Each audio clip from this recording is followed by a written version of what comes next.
pour laquelle vous êtes là? Non. Combien ne le savent pas? Tout ce qui vient de Waouh, incroyable. Ok. Nous sommes là dans le concept à haute voix, amené par le maître de maître, Monsieur Mindou.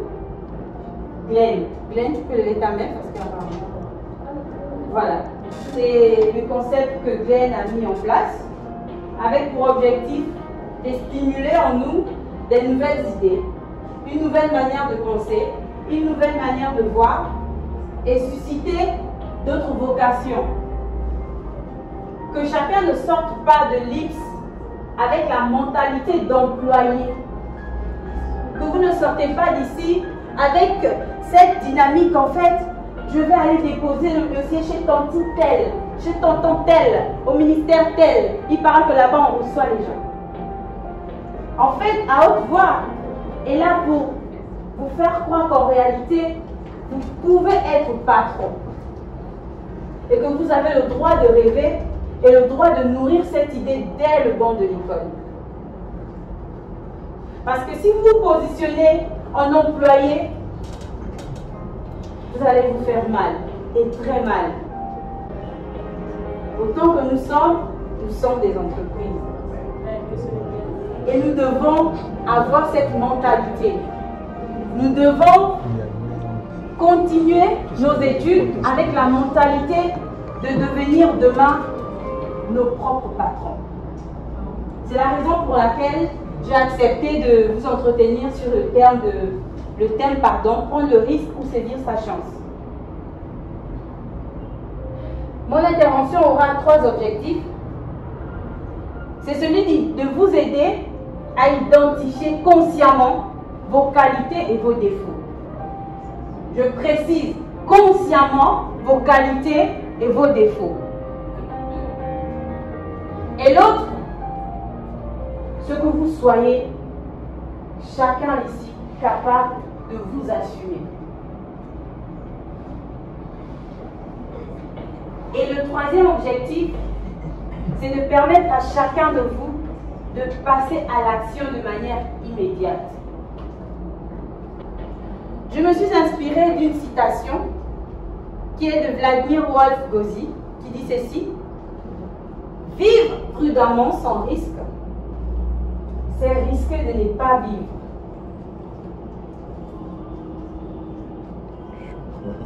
Je réitère, vivre prudemment sans risque, c'est risquer de ne pas vivre. Mais en réalité, c'est quoi le risque? C'est quoi le risque?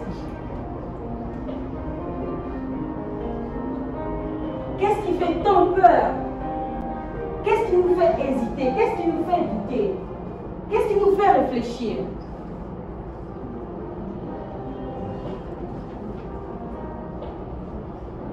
J'ai développé l'habitude de ne pas m'attacher aux définitions théoriques et basiques que l'on a sur Wikipédia, sur tous les moteurs de recherche que vous connaissez ou encore dans les dictionnaires, parce que personnellement, j'estime que chacun de nous devrait avoir une définition des thèmes en fonction de sa réalité. Lorsqu'on parle de la faim au Gabon, ce n'est pas la même chose lorsqu'on parle de la faim au Kenya. C'est la raison pour laquelle moi je n'ai pas défini le risque de manière basique, de manière théorique. J'ai préféré utiliser des mots pour que chacun de nous s'en approprie et définisse à sa manière le risque. Pour moi, le risque, c'est l'inconnu. C'est l'inconnu, le risque. Le risque, c'est le danger apparent. Le risque, c'est le hasard. Ce qu'on ne sait pas, ce qu'on ignore, ce qu'on n'a jamais fait, ce qu'on n'a jamais osé faire. C'est ce qui est derrière le risque.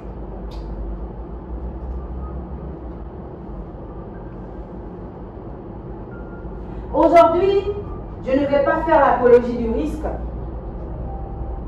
mais je vais simplement nous mettre face à nos responsabilités.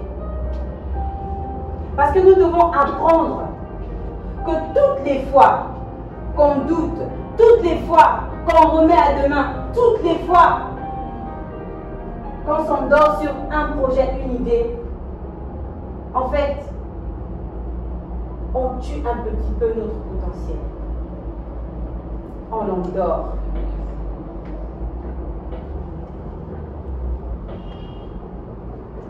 Cependant, définir le risque ne suffit pas. Pourquoi les gens n'arrivent pas à oser? Pourquoi les gens ont tant peur? Pourquoi n'ont-ils pas le courage d'avancer? Prochaine slide. Simplement parce que ils ne se mettent pas face à qui ils sont. Personne n'ose. Lorsqu'on se regarde dans le miroir, on regarde notre traits de beauté. Mais en fait, personne n'ose se regarder pour de vrai. On se regarde pour admirer la jolie robe, la jolie coiffure, le joli make-up pour les femmes et le corsage pour les garçons. Waouh, c'est comme un désordre.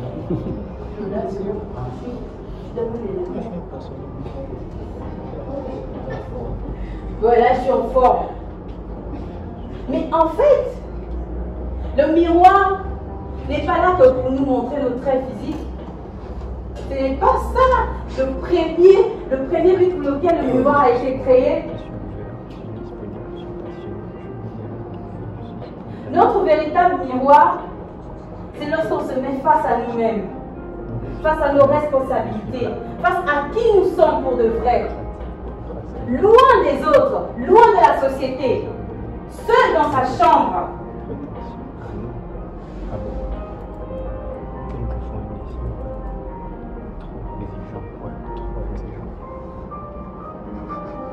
Nous devons être capables de nous assumer. Et cela passe par la conscience en acceptant ses qualités et ses défauts. C'est la raison pour laquelle je n'ai pas eu honte de mettre mes qualités et mes défauts. Parce que c'est ça moi. Je suis ça. Et je l'assume. Je suis spontanée. Toutes les personnes qui me connaissent ont un témoignage de quelqu'un de sympa. Parce que j'ai pas peur d'aller vers les autres. J'aime aller vers les autres. J'aime les autres. J'aime donner le sourire. J'aime être là. J'aime me sentir utile. C'est ça que j'aime. Mais beaucoup disent de moi que je suis bavarde. Je parle trop. Et bam, la société a jugé que j'étais bavarde. Mais je l'assume, c'est moi ça. Si j'arrête de parler, je ne serai plus moi. En fait, les femmes, vous êtes là? On est indécises, n'est-ce pas? Donc la majorité des femmes sont indécises. Elle prend cette robe, non, je ne veux plus porter. Elle prend cette, non, je ne veux plus ça. Donc c'est compliqué. Je suis indécise. Je suis ouverte d'esprit. Mais je suis très perfectionniste, pardon. J'aime que les choses soient bien faites et c'est un défaut en fait. La perfection n'est pas de ce monde. On veut bien faire des choses de manière perfectible, mais ce ne sera jamais parfait. Mais je fais tout pour donner le mot, afin que ça soit bien fait, mais pas parfait. Ici, j'ai un verre et un gobelet en plastique, n'est-ce pas? Et là, j'ai un verre. D'accord. Et là, j'ai une bouteille d'eau. D'accord. C'est de l'eau minérale. Vous buvez le savon. Bien posé d'abord, je vais laisser. Et de l'eau minérale. Quand ça soit trop comme. C'est vrai que.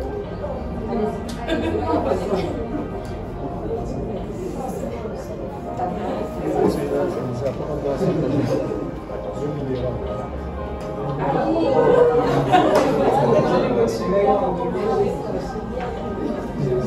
a-t-il une différence de goût?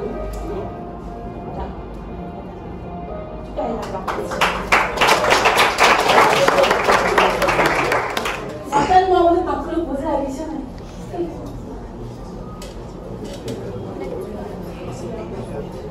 Qui a compris? Qui a essayé de comprendre? Oui. Allez-y. Oui, je vous écoute. Oui, vous. J'ai compris une chose. Parce que lorsque j'ai bu dans le verre, et après j'ai bu avec mon anglais, le goût qu'elle est le même. Et rien n'a changé. D'accord. Qui d'autre? Oui. J'ai compris que peu importe le contenant, peu importe le récipient, ce qui reste le même en fait. D'accord. Qui d'autre? Qui d'autre veut donner une explication? Oui, monsieur. En fait, si je comprends l'exemple, Oui. c'est quand on prend deux personnes, ils ont une personne nantie et une personne n'étant pas nantie. Ce que tu as voulu mettre en pratique, c'est qu'au fond, nous avons tous les mêmes capacités que nous pouvons nous développer. D'accord, super. C'est bien ce que vous avez dit. En tout cas, il n'y a pas de mauvaise réponse, rassurez-vous. Tout est cohérent. Cependant, moi, lorsque j'ai demandé à Glenn de m'apporter le gobelet, il m'a envoyé ce maillet. Il faut gobelet, il va tout à faire pareil. Il apporte. J'ai fait la démonstration de l'eau à l'intérieur pour simplement nous dire, parce qu'en réalité, lorsque je vous parle, je me parle aussi à moi-même. C'est pour nous dire que vous soyez un verre toujours conservé dans le meuble. On a tous ces meubles à la maison où il y a les verres. Le living. C'est pour les étrangers. Mais ça, c'est la cuisine. On utilise ça. Tout le monde utilise, n'est-ce pas? Je voudrais vous faire comprendre en fait que chacun de nous est tel un verre et tel un gobelet. Pourquoi? Parce que la spécificité du verre, par exemple, c'est quelque chose que l'on utilise rarement. Donc c'est prestigieux, n'est-ce pas? Mais il est fragile. Sauf que celui-là, quand même, il a l'air lourd. Hein? Il est fragile par rapport à celui-ci. Mais lorsqu'on boit de l'eau à l'intérieur, il n'y a aucun goût qui diffère. En fait, je vais attirer notre attention sur l'utilité. Est-ce que ce verre est plus utile que ce gobelet? Est-ce que le verre est supérieur au gobelet? Est-ce que le verre est plus utile que le gobelet? N'ont-ils pas la même utilité? Donc j'aimerais nous dire qu'en fait, quand je parle d'utilité, je parle d'expérience. Vous êtes sur le banc de l'école, mais cela ne vous empêche pas d'avoir de l'expérience. Que vous soyez tel un verre, des jeunes diplômés qui n'ont pas toute la connaissance, mais qui apprennent, qui se découvrent, cela ne veut pas dire que vous ne pouvez pas oser. Parce qu'en réalité, quand vous allez arriver en entreprise, vous serez considéré comme ce verre, cassable à tout va. Et vous allez rencontrer des gobelets. Ouais. Des gens assis sur leur expérience, 14 ans, 15 ans d'expérience. Et vous arrivez avec vos... Vous avez combien d'expérience? Je nous interpelle alors à investir en nous. N'attendons pas de soutenir pour aller en stage. Allons-y en stage, même bénévolement. prendre l'expérience bénévolement. Parce qu'en fait, l'expérience que vous avez bénévolement ou l'expérience que vous avez de manière rémunérée, c'est de l'expérience. Il n'y a pas de différence. On ne va pas vous dire, mademoiselle, là, votre expérience était rémunérée. Est-ce que c'était du bénévolat? L'expérience, c'est l'expérience. Prenez le risque d'oser avoir l'expérience étant sur le banc de l'école. Parce qu'il y a la possibilité. C'est possible. Vous allez me dire, l'argent du taxi, c'est possible. Si vous voulez, vous pouvez. Moi, j'ai fait des stages où je n'avais même pas 100 francs. On ne me donnait rien, mais j'y allais très tôt le matin même. On avait l'impression que j'étais employée de l'entreprise. Mais j'y allais. Au fur et à mesure, j'ai appris, j'ai découvert des choses, j'ai découvert les thèmes techniques, j'ai découvert des logiciels, j'ai découvert des choses qu'on ne nous apprenait pas en profondeur à l'école. Ce qui fait que dès que j'ai soutenu ma licence, en fait, l'entreprise dans laquelle j'avais fait du bénévolat m'a appelé pour un premier CDI.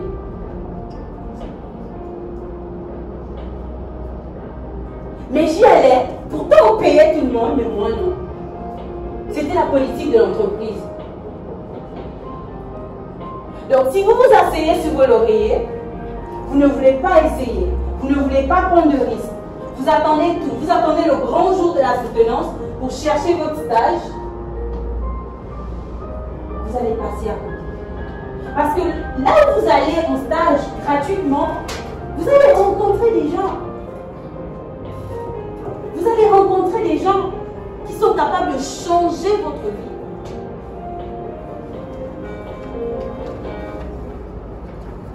Alors, je nous exhorte à oser, à risquer. Car n'oubliez pas, vivre prudemment, c'est risquer de ne pas vivre. Je vous